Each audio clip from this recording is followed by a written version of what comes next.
We all experience emotions. Emotions have a huge impact on our lives as they are something people experience every single day, multiple times in a day.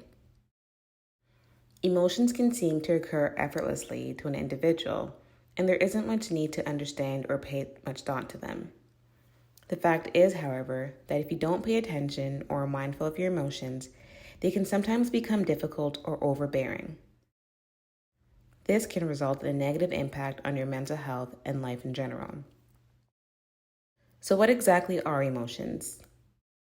Emotions are a conscious mental reaction, such as anger or fear, that are experienced as strong feelings, usually directed towards a specific object, and usually cause various changes in your body, like changes in your behavior or things like your heart rate. Being emotionally aware means noticing and identifying the emotions you feel at any given moment.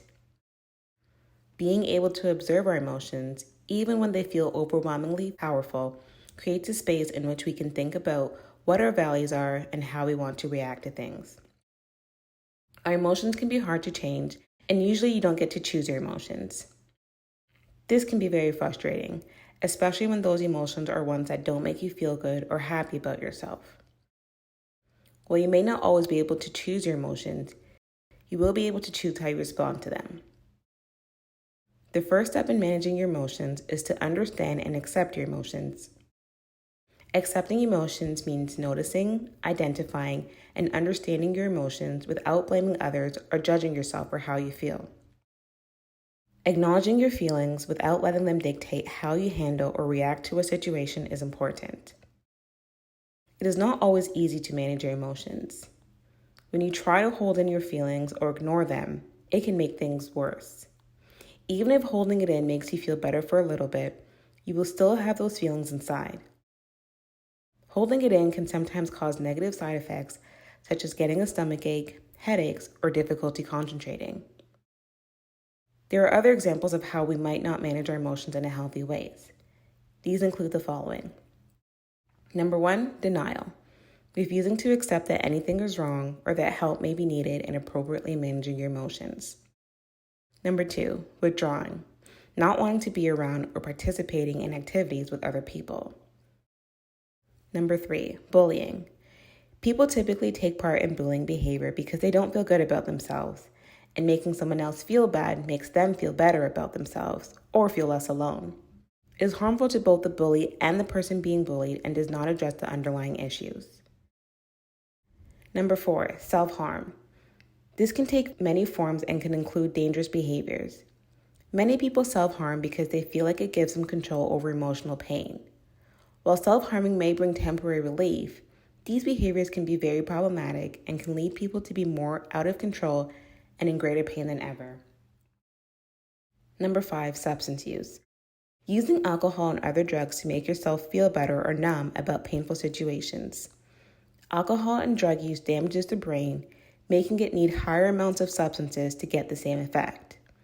This can make difficult feelings even worse and in some cases lead to suicidal thoughts and addiction. So what are some helpful ways to manage emotions that can help make you feel better overall and have a positive impact on your life? Number 1, mood boosters.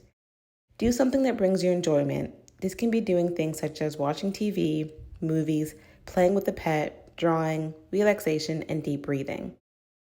Number 2, address your basic needs. Doing things such as eating a healthy snack, drinking a glass of water, and taking a shower or a bath. Number 3, process your feelings. You can do things like drawing how you feel or make a gratitude list of all the things you're grateful about. Let yourself cry or vent to someone you can trust.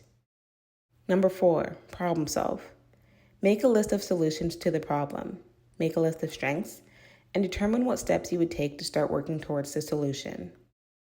And number 5, reach out for help. Reaching out to a therapist, doctor, friend, or family member is not a sign of weakness. Talking with someone can help reduce your stress. When someone hears you and validates your feelings, it can help you feel better. Talking about things can also help you put things into perspective and help come up with a solution. While emotions can sometimes have a negative impact on your life, they can also have a positive one that helps you feel encouraging feelings such as excited, happy, and hopeful.